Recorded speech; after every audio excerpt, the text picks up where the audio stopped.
Pessoal, tudo bem com vocês? Animados? Cansados? Você de casa aí está animado também? Não, deitando ali no negócio já, né? Bom, eu sou o pastor Tiago, eu sou pastor auxiliar aqui da Igreja Presbiteriana de Pinheiros, trabalho em uma das áreas é o aconselhamento bíblico. Nós temos um centro de aconselhamento onde nós fazemos atendimentos tanto às pessoas da igreja, né, quanto também de outras igrejas e de pessoas que também não são de nenhuma religião. Então, nós temos hoje aproximadamente uma equipe com 30 conselheiros que atendem, né? Então nós já fizemos, pela graça de Deus, mais de 400 atendimentos variados, né? Desde questões mais simples, entre aspas, né, da vida, como problemas interpessoais, relacionamentos interpessoais, até mesmo questões como ideação suicida, depressão, ansiedade e outros transtornos. Então, temos o privilégio de poder servir a Deus aqui, com essa equipe, com esses irmãos, né? Nós temos na equipe irmãos treinados, né? Nós temos pessoas, médicos, psicólogos, que atendem a partir do aconselhamento bíblico, que doam aí o seu tempo, a sua vida, como ministério realmente, né? Então, graças a Deus por isso. Eu sou o pastor Tiago, mais uma vez, sou casado com Luana, tenho 2 filhos, Felipe, de 8, e o Pedro, de 7 anos. Eu trabalho com aconselhamento bíblico aproximadamente há 10 anos, né? Obrigado, de 5 anos. Ele é meu filho, Pedro, que eu errei a idade. Vou dar um conselho para vocês. Não erre a idade dos filhos numa palestra, porque eles vão querer corrigir. Idade é uma coisa muito importante. Idade tem a ver com identidade, né? Se você põe mais, é mais cobrança. Se tira, infantiliza. Então não quer, tem que ter a idade que quer. Muito obrigado, viu, Pedro? Então eu trabalho com aconselhamento bíblico aproximadamente aí há uns 10 anos já, pela graça de Deus, uma coisa que cativou meu coração. Eu tenho formação na área, meu currículo com relação ao trabalho nisso, sou formado em teologia, né, bacharel em teologia, sou também licenciado em letras, tenho pós em psicopedagogia, em neuropsicologia e docência do ensino superior, que são áreas que nos ajudam muito nesse aspecto de ter uma visão específica, né, principalmente a neuropsicologia, e agora, pela graça de Deus, iniciando o mestrado em aconselhamento também, né. Mas a minha formação na área de aconselhamento é pela instituição ABCB, não sei se vocês já ouviram falar, que é a Associação Brasileira de Conselheiros Bíblicos, que inclusive eu faço parte como conselheiro e como professor dessa associação, que está no Brasil com o foco de treinar pessoas, né? Então tem algumas conferências, como em Águas de Lindóia, em Manaus, em vários estados aqui do Brasil, com também cursos menores, né? Igrejas locais, instituições e parcerias. Hoje, o aconselhamento bíblico ele tem crescido tanto no aspecto acadêmico, nesse sentido, né? Ele vem dos Estados Unidos, não é novo, mas ele vem dos Estados Unidos, principalmente na década de 70, onde se traz uma apresentação a partir do aconselhamento bíblico com uma proposta de cuidado da alma, né? De cuidado do ser humano. E hoje no Brasil nós temos inclusive pós-graduação reconhecida pelo MEC e mestrado reconhecido pelo MEC em aconselhamento bíblico, especificamente assim. Então, graças a Deus por isso. Então eu quero falar um pouquinho sobre cuidar de família, como cuidar, né, como oferecer ajuda para famílias de uma forma geral e também, nosso tema aqui, famílias atípicas. Mas antes de tudo, eu quero indicar alguns livros para você, que eu acho que tem a ver um pouquinho com os temas que nós tratamos. Eu não sou o tio do slide, então vocês não vão ver lá, vocês vão ver aqui, depois a Ana passa para vocês. Mas tem alguns livros interessantes que eu acho que vale a pena para a nossa reflexão aqui. Primeiro, é de uma autora chamada M. Baker, que é Perfeccionismo. É um livro muito bom. Ela escreve muito bem na área de aconselhamento, principalmente aconselhamento infantil. Ela tem muita coisa a respeito disso. Depois a gente vai ver um outro livro dela aqui, mas sobre perfeccionismo quando a vida não se encaixa. Então, é um livro que vale muito a pena você ler e você também ter como ferramenta aí. Um outro livro que acabou de sair, eu estou muito feliz em poder anunciá-lo aqui. Então, a organizadora é a M. Baker, mas são vários autores que é Cuidando da Alma das Crianças. Então aqui tem temas muito legais. Primeiro, define antropologicamente o que é uma criança, nesse sentido, o que é a visão de uma criança, né? Como nós podemos entender um ser, né? A partir ali da ideia do contexto infantil, e aí vai entrando em temas específicos, como ansiedade, como ideação suicida em crianças. Então tem pelo menos 20 temas relacionados ao aconselhamento bíblico, e tem um tema aqui também interessante que ela escreve, que é aconselhando crianças com deficiência. Então isso é muito importante, né?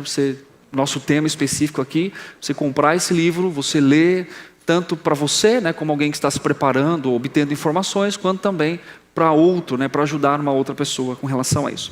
O terceiro livro, que eu acho que é muito importante, todos são importantes, né? Vocês vão ouvir a mesma frase, mas é do Paul Tripp, que é Instrumentos nas Mãos do Redentor. Alguém conhece esse livro aqui?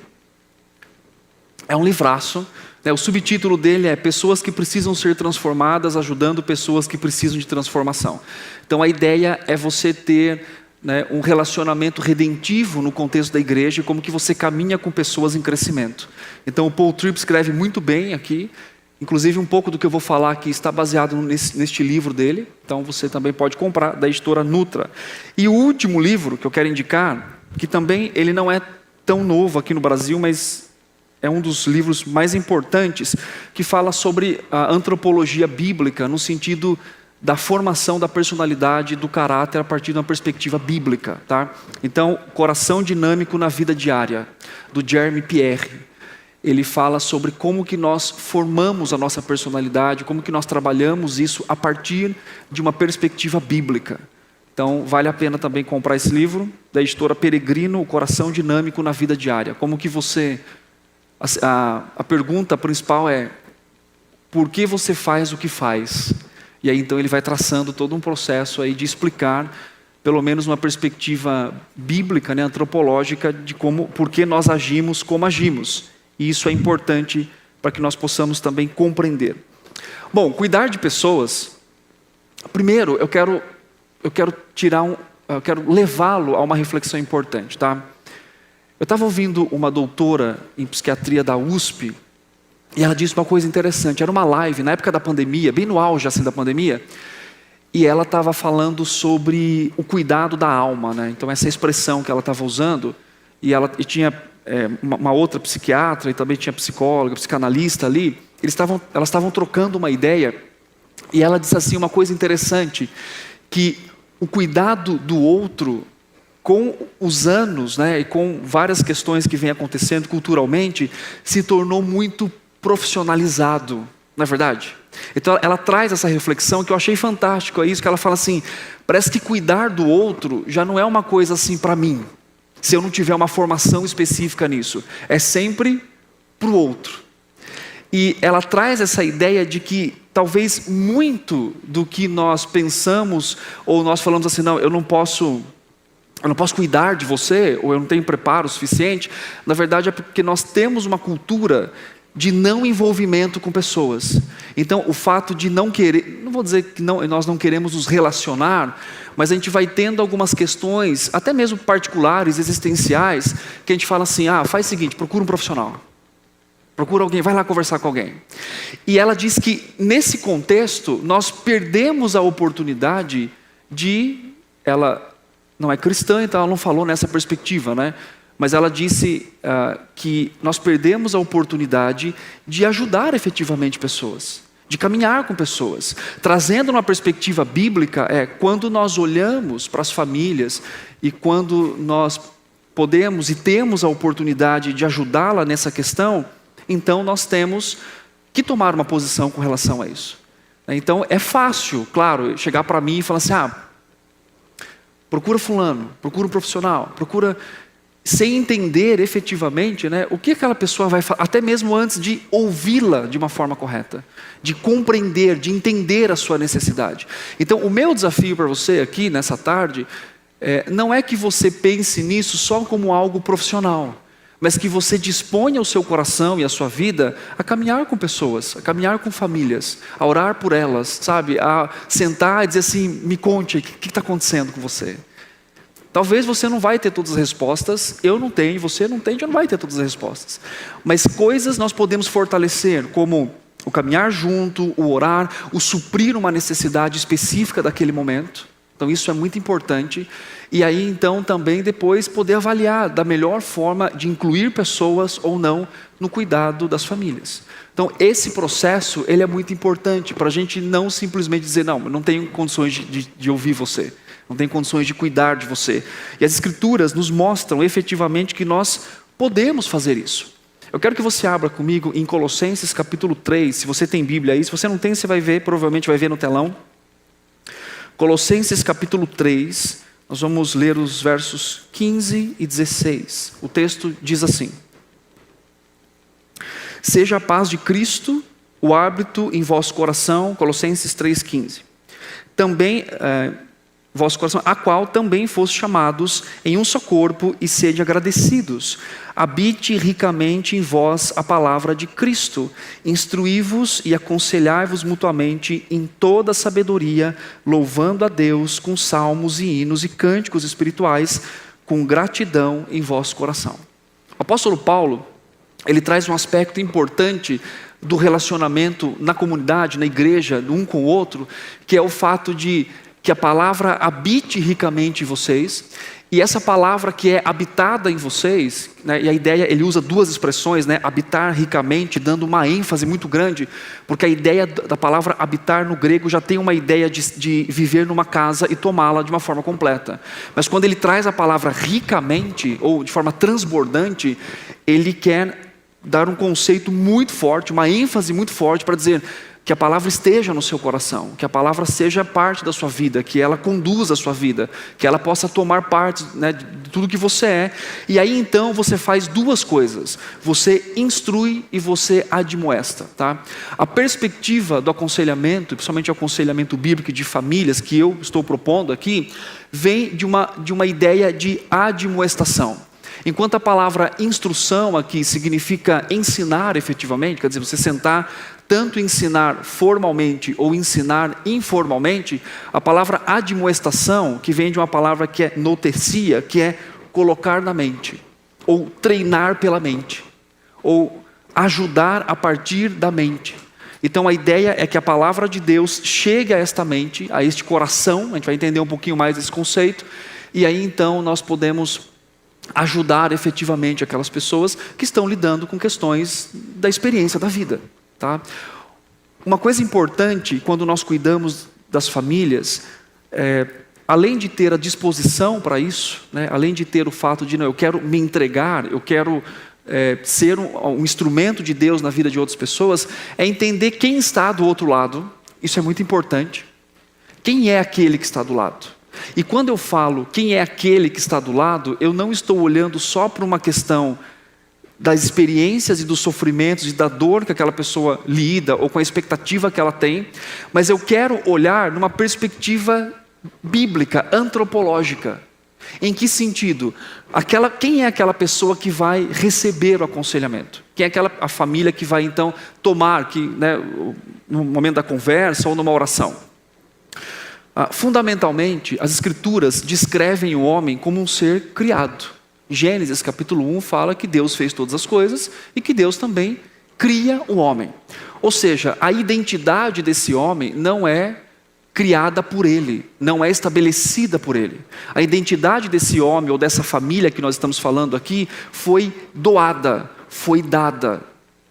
É claro que durante a vida, né, até o Jeremy Pierre coloca isso, nós recebemos influências, e aquilo que ele chama de influência passiva e influência ativa, que molda a nossa personalidade. Mas a nossa identidade, ela já foi dada antes da própria existência. Então a identidade precede a existência, porque a minha essência é alguém que foi criado por Deus. E então quando o Senhor fala que Ele me criou a sua imagem e a sua semelhança, são aspectos, né, de vontade, são aspectos também de afeição, né, a forma como eu sinto, e são aspectos também com relação ao meu próprio comportamento. Então quando eu estou olhando para esse ser humano, eu estou olhando alguém que foi criado à imagem e semelhança de Deus. Que como eu e como você, no mundo caído que vivemos, né, ou seja, que os relacionamentos não são perfeitos, que a ordem das coisas não acontecem como deveriam acontecer, tanto por causa do nosso coração, quanto por causa do coração de outras pessoas, mas ali está alguém que é criado à imagem e semelhança de Deus.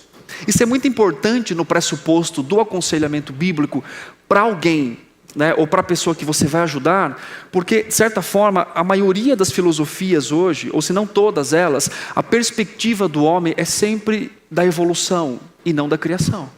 Então, quem que está ali efetivamente? Dependendo do teórico que você vai ouvir, do teórico que você vai, né, estudar, ele vai dizer um aspecto específico daquele homem.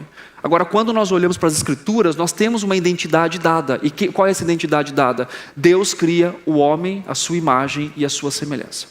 Uma outra coisa importante também de se entender, antes de efetivamente ajudar essa família, é entender como que funciona todos os aspectos de vontade, de pensamento, de desejo, de emoção e de comportamento. Então isso é muito importante quando vamos ajudar alguém. É entender o seguinte: como que as pessoas funcionam? Já parou para pensar como que você funciona? Você sabe como você funciona? Como você pode falar assim, não, eu penso assim, mas como é que você efetivamente funciona? Se alguém chegasse para você e falasse assim, escreva um manual de como você funciona, como é que você escreveria nesse manual? Interessante, né?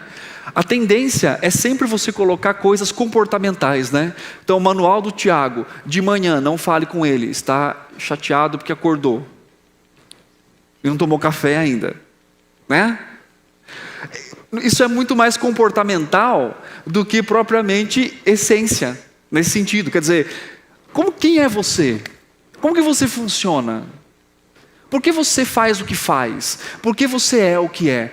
Pergunta, por que você está usando essa roupa que você colocou hoje? Quais são os seus pressupostos, suas crenças, que fez com que você vestisse essa roupa? Porque a roupa que você veste tem a ver com questões mais complexas da dinâmica do seu coração. Por exemplo, você pode ser como a Ana, que gosta de jaqueta. Mas ela não gosta de vestir, ela gosta de botar por cima com a jaqueta. Eu até mandei foto para ela ver, né? Para ver o que você crê com relação à roupa, né? Mas se você simplesmente chegar para a pessoa que você quer ajudar e tentar ajudá-la no nível comportamental, que obviamente isso pode ajudar, mas sem entender a complexidade da dinâmica das crenças dela com relação ao que ela está vivendo, né, de todo o processo que uma família típica vive, porque assim, a família típica, o processo não é só quando recebe o diagnóstico, é antes. Tem um autor chamado Steve Viers, ele é um médico americano, ele é conselheiro bíblico, ele escreve, ele tem um filho, né, um filho, eu não lembro se é autista, você lembra, Ana? Eu não lembro agora, que eu te mandei o material, não lembra, né? Eu não lembro não. Mas ele é um médico cristão e ele coloca assim, uma coisa interessante, né? Ele diz assim, quando alguém pergunta para um pai ou para uma mãe, que vai ter, né, a pergunta é menino ou menina? Qual que é a resposta? O que você prefere? Qual que é a resposta?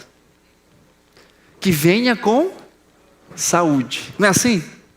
Então efetivamente, a gente não se prepara. A gente pode até falar assim, não, a gente vai amar independente. A gente vai amar independentemente. A gente sabe quem vai fazer isso, não é verdade? Mas o processo é diferente.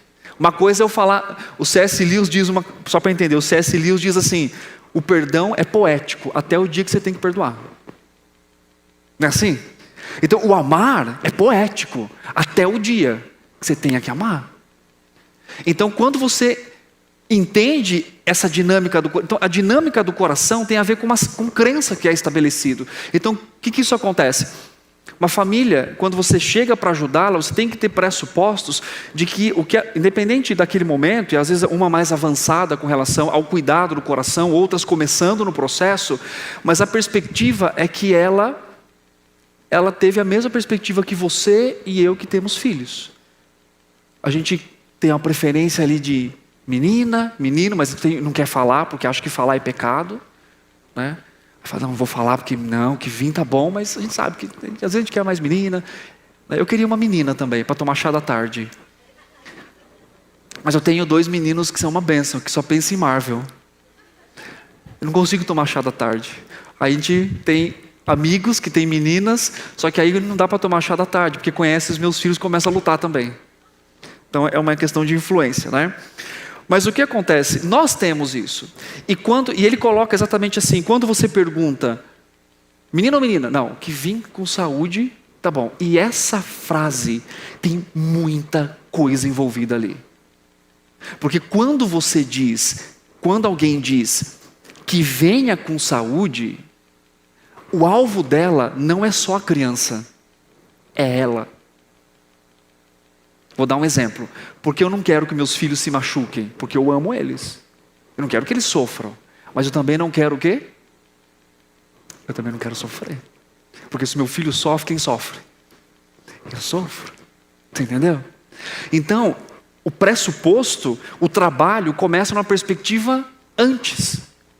Aí depois o que acontece? Toda aquela expectativa da vinda, da gestação, dependendo do caso, ou antes da própria gestação, ou depois de algum tempo, de repente vem um diagnóstico. Esse diagnóstico, ele vem exatamente e a priori é encarado como por uma família? Como? Como? Luto. Por que luto? Porque traz a expectativa assim, está arrancando de mim toda a perspectiva que eu tenho com relação ao que é um filho com saúde. E aí, os questionamentos podem vir, para uns mais, para outros menos.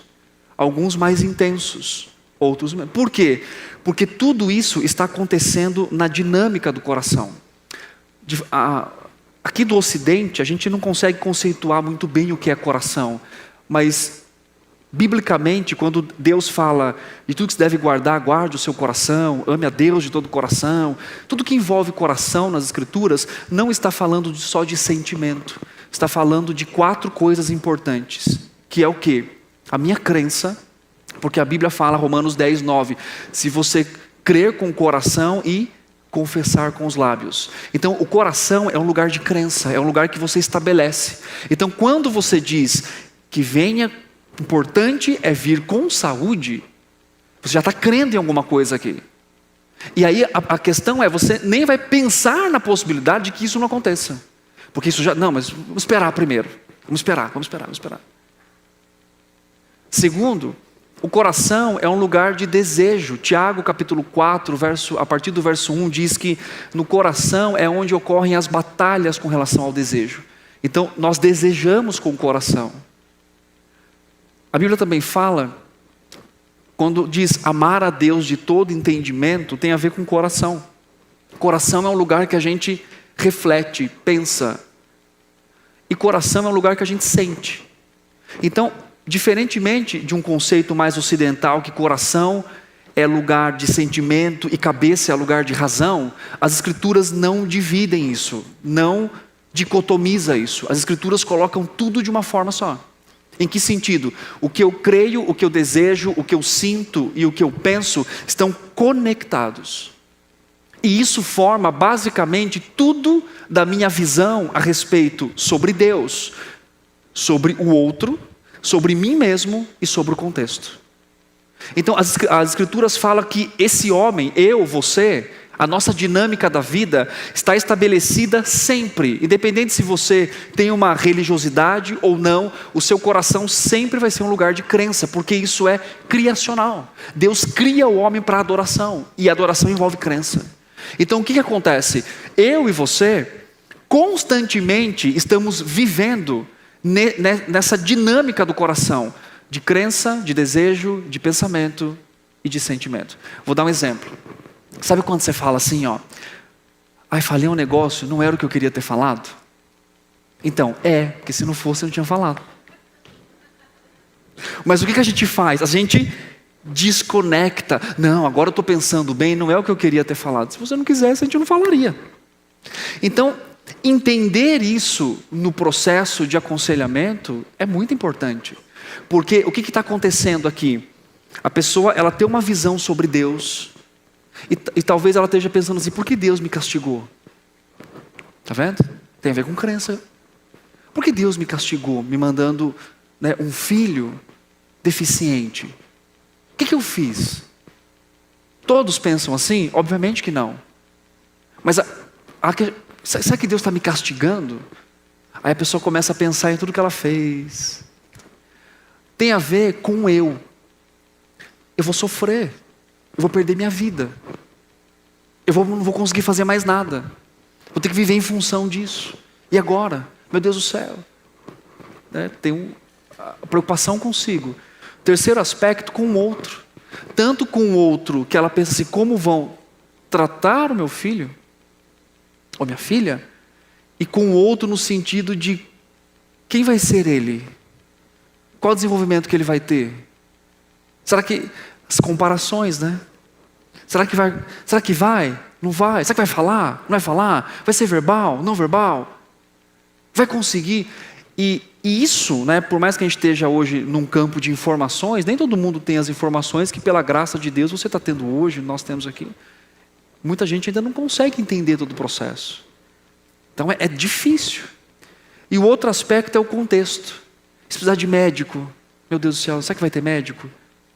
Jesus, será que eu vou conseguir dar, né, o tratamento necessário? Então perceba que tudo isso está envolvido com a dinâmica constante do nosso coração. Então quando nós aconselhamos aquela pessoa, não é só no aspecto de como ela se comporta, mas o que está anteriormente do seu comportamento. Quais coisas que ela já definiu no seu coração e na sua crença, né? Coração, entenda aqui esses 4 aspectos, né? De crença, desejo, sentimentos e reflexão, e como que ela então vai lidar com essa situação. E aí a proposta, né, do aconselhamento, do cuidado, é entender essa pessoa, essa família, e também entender os seus medos e as suas dores e as suas crenças principais. Às vezes, você vai ter que começar exatamente falando sobre teologia, sobre Deus. Por que Deus fez isso comigo? Por que Deus me deu um filho que é deficiente? O que eu fiz? Já ouvi alguém dizer assim, tanta gente ruim no mundo, e eu nasci com um filho que é deficiente. Por que não deu para aquele que é ruim? Não é verdade? Já ouviu essa frase? Eu já ouvi essa frase. Só que aí é uma coisa importante. Quando você ouve essa frase, você não menospreza isso. Porque essa família, essa pessoa está comunicando uma coisa importante para você que quer ajudá-la. Sobre Deus, sobre ela, e sobre o próximo e sobre o contexto. Então você não inibe a dor da pessoa. O Steve Fyers, ele coloca isso num livro que ele escreve, depois eu vou mandar para a Ana, ela compartilha com vocês, que é importante você ouvir e dar oportunidade para expressão da dor. Porque de certa forma, você sendo uma família típica ou não, a gente sente uma culpa se a gente falar assim, ai meu Deus do céu, meu filho, não aguento mais ele. Não é verdade? E vamos falar a verdade, você que é pai e mãe, atípico ou não, já sentiu vontade de devolver, não sentiu? Sentiu ou não sentiu? Chega um momento que mas a gente não quer falar, por quê? Porque, meu Deus, porque o conceito da sociedade é o quê? Você tem que ser a melhor em tudo, em todo o tempo e não pode falhar. Só que quando nós olhamos para as Escrituras, nós vemos um Deus que permite a queixa, não de uma forma afrontosa, mas de uma forma que nos permita entender e compreender o que há naquele coração. Quando você lê Abacuque, por exemplo, ele diz assim, Deus, por que o Senhor está fazendo isso? Não estou entendendo o que o Senhor está fazendo. Salmo 77, abre lá comigo no Salmo 77, por favor. Eu quero ler com você.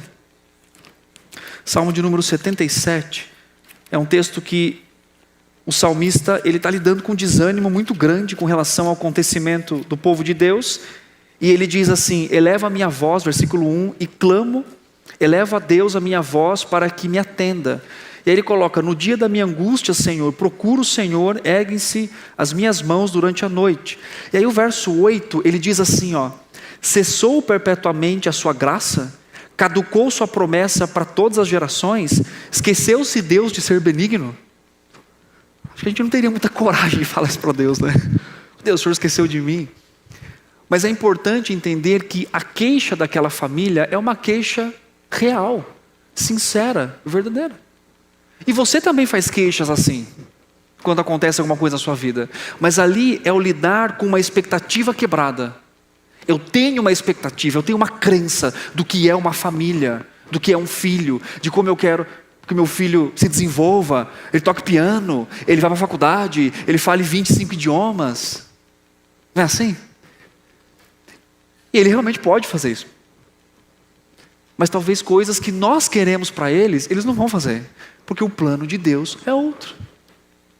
E aí envolve com uma questão de frustração. E falar da queixa, ela é importante nas Escrituras. Perceba que o salmista diz isso: o Senhor não é mais graça, o Senhor não tem mais graça. O Senhor esqueceu, caducou, venceu a sua promessa, porque o Senhor não está fazendo aqui. E dar ouvidos a essa queixa é muito importante, para que você possa então apontar a expectativa daquela pessoa por uma suficiência muito maior do que talvez ela pensava que o filho, o marido, qualquer coisa possa dar, que é Cristo Jesus. Aquilo que Deus fez com Paulo. Paulo disse: tire de mim o espinho. Ele disse: não, eu vou dar graça para você lidar com isso. Eu vou suprir você com a minha graça. Eu vou suprir você com a força que vem de si mesmo, do próprio Deus, para encorajar aquele coração. Então, uma coisa muito importante quando você ajudar uma família atípica é: esteja pronto para ouvir. Ouvir. Esteja pronto para dizer mais do que Deus é soberano. A gente sabe que Ele é. Mas conecte a soberania de Deus à vida daquela pessoa, à crença dela, ao pensamento dela. Mostre para ela que você também quer devolver os filhos, sobrinho. E que às vezes é difícil realmente. E que às vezes é pesado. Mostre para ela essa realidade, mas aponte para uma solução verdadeira. E qual é a solução verdadeira? É o descanso no Senhor. Uma outra esperança que você pode dar para essa pessoa, abre comigo em 1 Coríntios, capítulo 10, que é muito importante. Famílias atípicas lidam com cansaço excessivo. Nunca desligam às vezes. Principalmente, se os filhos tiverem comorbidades juntos. Não desliga, sempre está ali pensando. Além disso, situações como questões financeiras, um tratamento, um acompanhamento hoje não é barato. A gente sabe, infelizmente, que o nosso país é uma bênção morar no Brasil, estar no Brasil, ser brasileiro, né? Mas assim como qualquer lugar do mundo, existe o egoísmo, existe o pecado, existe a mancha nos corações. Então talvez aquilo que deveria ser fácil se torna penoso, porque você tem que correr atrás. E não é às vezes aquele tratamento que você fala assim: amanhã eu procuro. Semana que vem eu volto. Não é assim, é agora, é nesse momento, porque senão vai ser prejudicial além do que poderia ser. Então é um fardo que se carrega constantemente. E olha o que as Escrituras dizem para nós em 1 Coríntios 10, 13, diz assim: não vos sobreveio tentação. A palavra tentação aqui, ela pode ser traduzida como provação também, que não fosse humana, mas Deus é fiel e não permitirá que sejais tentados além das vossas forças. Pelo contrário, juntamente com a tentação, vos proverá o quê? Livramento, de sorte que a possais suportar. Você não vai reduzir a dor do outro, mas você vai apontar para um lugar ou para uma pessoa onde a dor pode ser consolada realmente. Então, você pode dar esperança a essa família que, apesar dos dias tão pesados, ela não está enfrentando algo que ela não pode enfrentar. Mas a força não está na pessoa, a força está em Deus, que nos sustenta, porque Ele dosa o que nós podemos suportar, o que aguentamos. Então Deus faz, pensa no conta-gotas, né? Quando ponho o remédio, eu conto assim, 1, 2, 3, 20, porque eu já botei 20 numa apertada do remédio. Mas Deus não faz isso. A gota é o que tem que ser, para mim, para você. Só que Ele, além de soberanamente dosar aquilo que Ele faz na nossa vida, né, Ele também faz uma coisa além disso. Ele dá um escape, Ele dá um alívio, Ele dá um sustento, Ele dá um encorajamento e um conforto. E isso é algo importante que tem que ser dado como esperança para as famílias atípicas. Sabe o que é, às vezes, o conforto que Deus vai usar para trazer encorajamento para essa família no desespero? É a minha vida e a sua vida. É a igreja, é o acolhimento, é o envolvimento. É o fato de dizer assim: você quer encorajar e tirar o fardo de uma família atípica? Existe um problema. Existe um problema de forma natural já.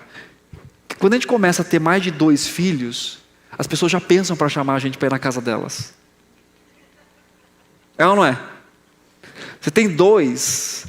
Quando eu tinha 1, todo mundo falava assim, você quer que eu fique com seu filho?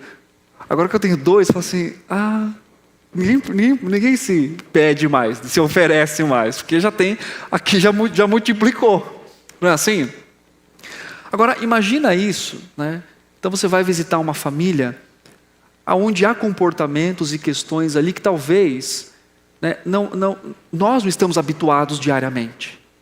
Então, realmente, é uma adaptação para a gente que vai ajudá-los também, mas também é uma prova de amor. Sabe, de abrir a casa, de falar assim, você quer que eu fique com seu filho? Me passa as instruções, como é que a gente pode fazer? Se acontecer isso, acontecer aquilo, tiver uma crise, o que a gente faz? Uma forma de encorajar, uma forma de dar suporte, sabe? Uma forma de dizer, você está precisando de alguma coisa? O que você precisa? Porque às vezes existe a vergonha de compartilhar também. Existe a dor, existe aquela ideia, mas como é que eu compartilho isso? Então, o ir até é muito importante. Porque talvez ela não vai chegar para você e falar assim, eu estou com um monte de problema, me ajude. Nós não fazemos isso.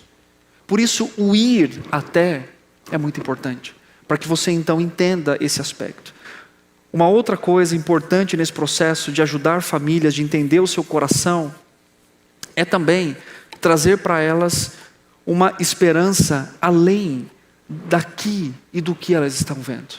Quando nós lemos Abacuque, abre lá comigo em Abacuque, por favor. O último texto que a gente vai ler, Abacuque. É um texto que fala a respeito do contentamento. Achou aí? Pode colocar na tela, pessoal, por favor. Abacuque capítulo 3, eu falei Abacuque, a pessoa tem que adivinhar lá qual versículo é, né? Enfim, capítulo 3, versículo 16 diz assim: ouviu e o meu íntimo se comoveu, a sua voz tremeu nos meus lábios, entrou podridão nos meus ossos e os joelhos me vacilaram, pois em silêncio devo esperar o dia da angústia que virá como o povo que nos acomete. Versículo 17: ainda que a figueira não floresça, não haja fruto na vide, o produto da oliveira minta, e os campos não produzem mantimento, as ovelhas sejam arrebatadas do aprisco e nos currais não haja gado, todavia eu faço o quê? Eu me alegro no Senhor. Você pode apontar por um contentamento que está além do que a pessoa está vivendo, que é aquilo que Deus dá para a gente. Numa perspectiva de que o processo de vida com que vivemos aqui não será para sempre. Deus aponta para a gente para uma eternidade. E as Escrituras nos dizem que lá na eternidade não vai haver choro, não vai haver dor, não vai haver doenças, imperfeições, deficiências, não vai haver corações como os nossos pecadores. Eu costumo dizer que a nossa história de vida, ela é uma pequena história dentro de uma história maior. Se você olha para a sua história de vida como a principal, é difícil viver nesse mundo. É difícil lidar com todas as limitações. Mas quando nós pegamos a nossa pequena história e a encaixamos, porque é assim, na história de redenção do nosso Deus, nós vemos que tudo que nós passamos aqui aponta para algo muito maior.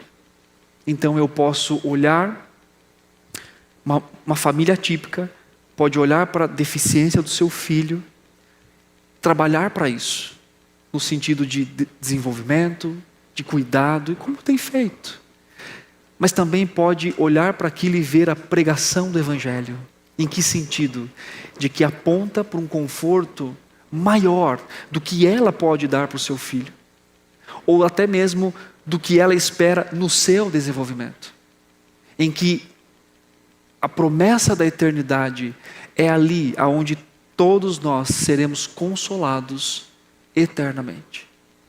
Por isso, cuidado quando você aconselha famílias atípicas de prometer curas que Deus não prometeu. Já atendi gente assim. Diagnóstico, síndrome de Down. Não, meu filho não tem. Meu filho não tem. Fé positivista. A fé verdadeira ela vê a realidade como é, mas ela não fica só aqui. Ela aponta para algo muito maior, que é a esperança em Cristo Jesus. Então, o meu desejo é que você caminhe com pessoas, caminhe com as famílias atípicas, se disponha para ouvi-las, para entender os seus questionamentos, sem julgá-las, porque eu e você fazemos também. Escute com amor e graça quando ela fala, não aguento mais, porque você também às vezes não aguenta mais e quer devolver a criança. Ouça com a ideia de apontar para algo muito maior do que uma resolução aqui das coisas que vive, mas para uma esperança na eternidade em Cristo, numa pessoa, na promessa que Ele dá a nós. Que Deus nos ajude a sermos instrumentos assim nas mãos dEle, para que nós possamos levar encorajamento àqueles que estão ao nosso redor. Vamos orar. Deus, obrigado pela sua palavra, obrigado pelo seu amor tão grandioso por nós e por nos dar esperança por meio do Evangelho.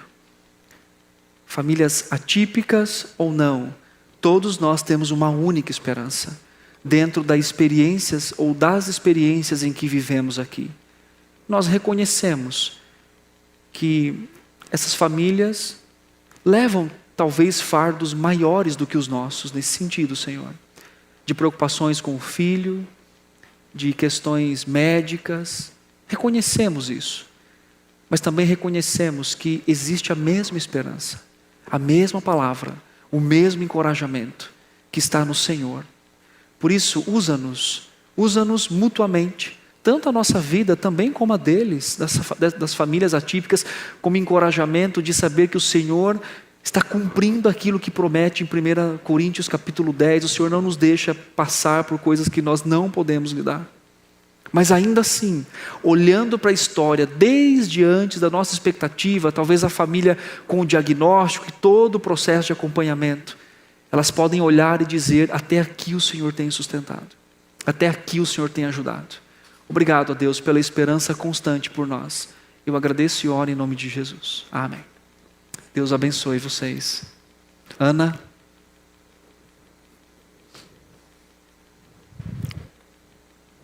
Muita coisa para eu soltar ali. Vou tirar o negocinho para... Claro. Não, pode deixar que eu tire. Lloyd?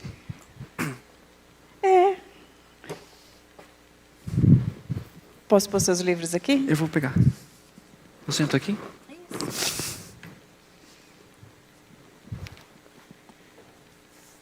Que mensagem, né?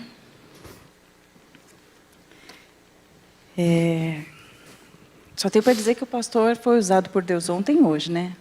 Ontem para a gente entender que a gente é o único, que o Senhor nos enxerga dessa forma. E hoje também, né? Mostrar que a gente tem as falhas, mas que a gente tem um Senhor que nos sustenta, que nos capacita. Trazendo um pouquinho para a minha experiência, né, falando como mãe e não como estudante do aconselhamento, é impossível a gente seguir essa jornada sem que o Senhor esteja do nosso lado, sem que o Senhor nos fortaleça, sem que o Senhor nos direcione. A gente sempre vai ter dúvida, a gente sempre vai falhar, e isso independente de termos filhos atípicos ou não. Né? Ser mãe, eu brinco com as pessoas que quando nasce um filho, nasce junto com aquela mãe uma culpa, né? Ela sempre se acha culpada de tudo. O pai, ele é mais relax nesse sentido.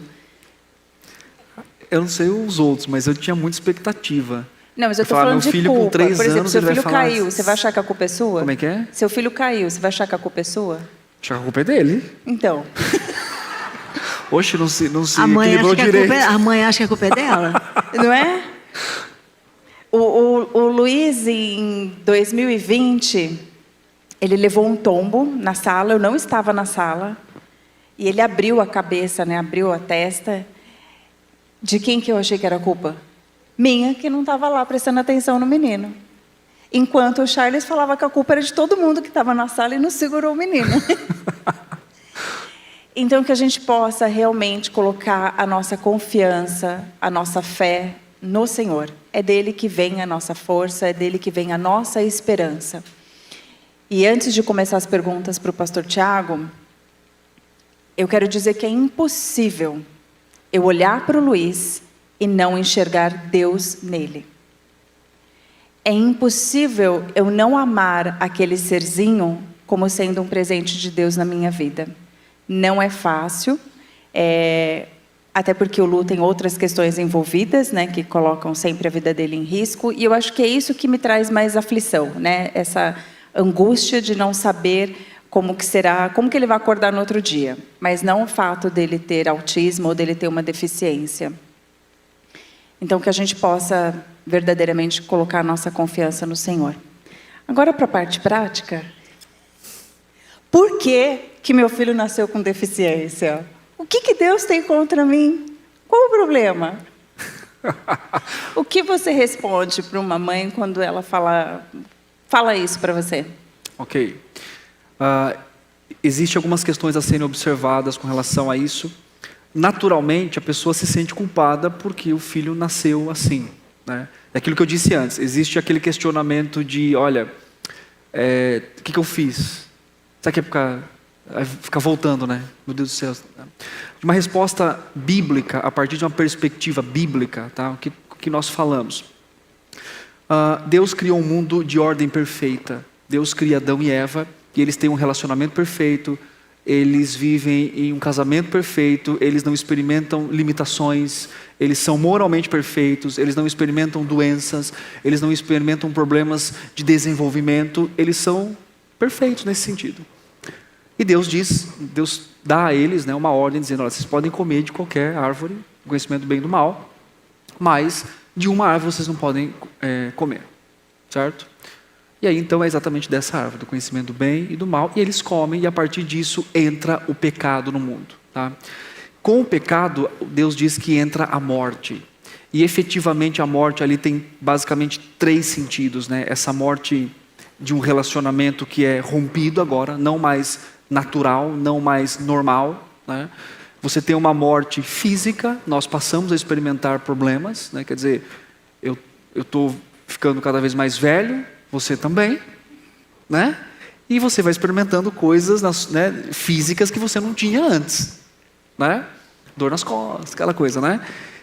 E aí uma terceira morte é uma questão da eternidade, né? Estar longe do Senhor.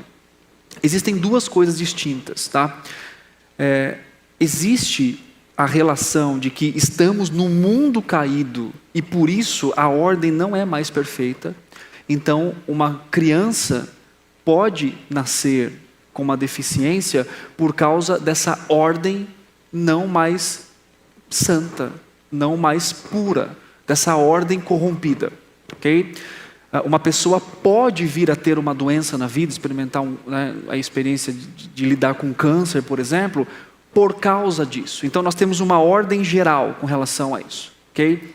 Então a causa principal, nesse sentido de um guarda-chuva amplo, é isso. Tá? Por que é importante distinguir isso? Tá? Assim como na época de Jesus, lembra do cego que Jesus encontra? Aí os discípulos chegam assim e falam, quem pecou, ele ou os pais? Jesus fala assim, nem ele nem os pais. Ele nasceu assim porque a glória de Deus se manifeste ali, né? Então essa é uma resposta. É claro que depois a gente vai entrar em questões médicas, em várias outras questões, tá? Mas de uma forma geral é isso. E esse entendimento é importante porque tira a pessoa da culpa pessoal pelo filho ter nascido assim. Você entende? Porque existem hoje, infelizmente, com muita dor no coração, igrejas que dizem, você pecou, seu filho nasceu assim. Maldição hereditária. Não existe isso nas escrituras. Maldição hereditária. Cada um é responsável pelo seu próprio pecado. Mas o ensinar a pessoa numa teologia correta do pecado, da dor, do sofrimento, tira a pessoa da culpa pessoal.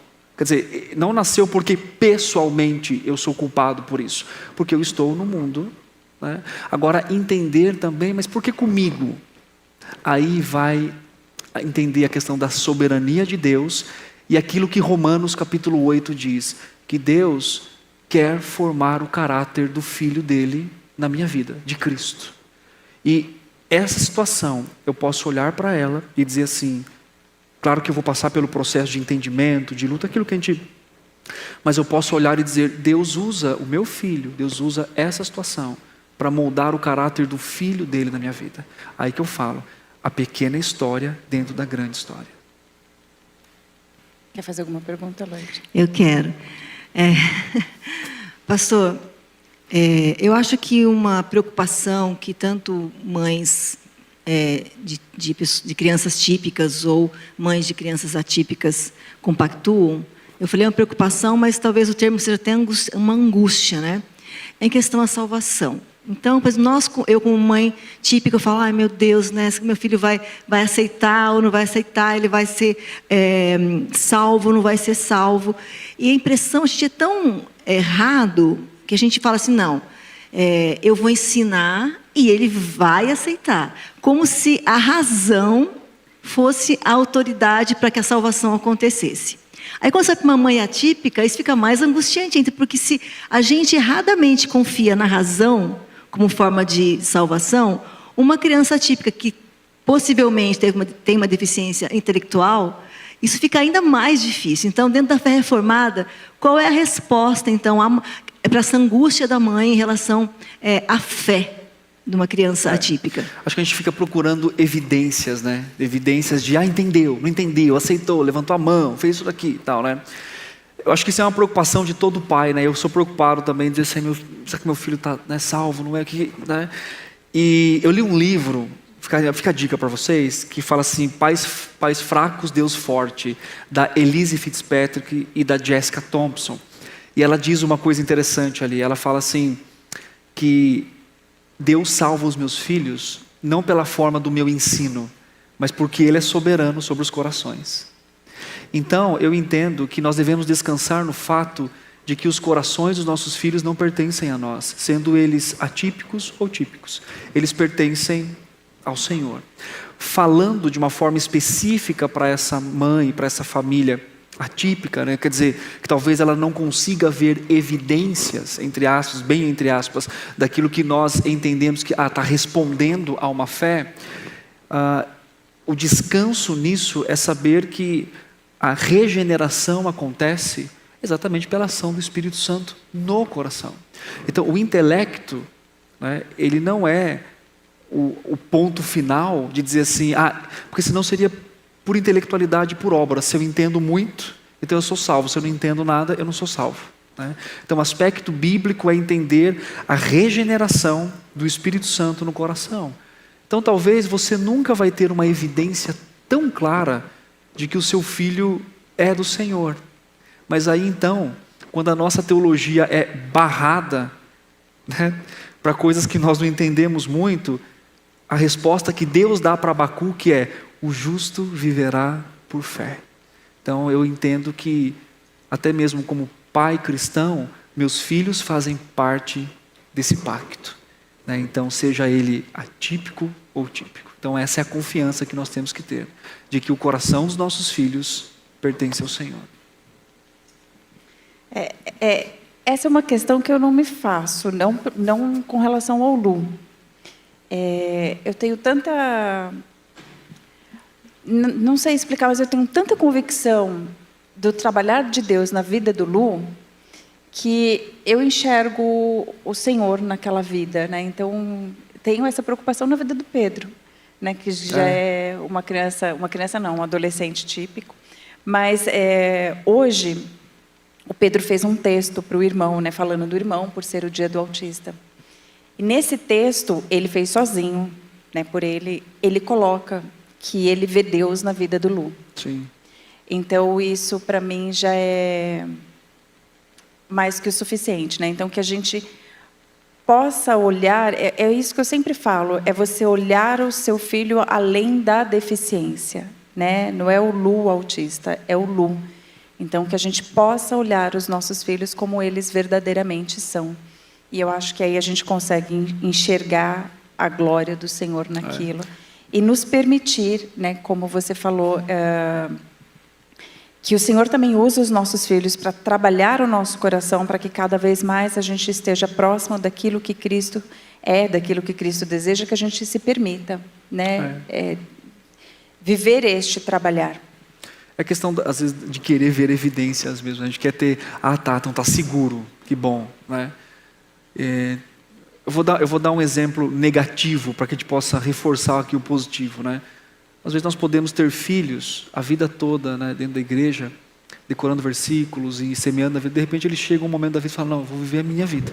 Quer dizer, você viveu em todo o tempo com evidências ali, mas chegou um momento, né, que nós cremos, orando para que eles voltem, para que eles retornem, mas existe também essa questão. Então, assim, num caso ou no outro, eu acho que é um convite maior para dizer assim, confie no Senhor. Confie, descanse no Senhor. Descanse no Senhor, né? A gente quer salvar o nosso filho, né? A gente quer pegar a Bíblia e falar, é aqui, ó. Né? Mas não é assim. É o Senhor quem dirige todas as coisas. E lembrando que o Senhor tem um trabalhar diferente em cada vida. Sim. Né? E que esse trabalhar, muitas vezes a gente só vai entender no futuro.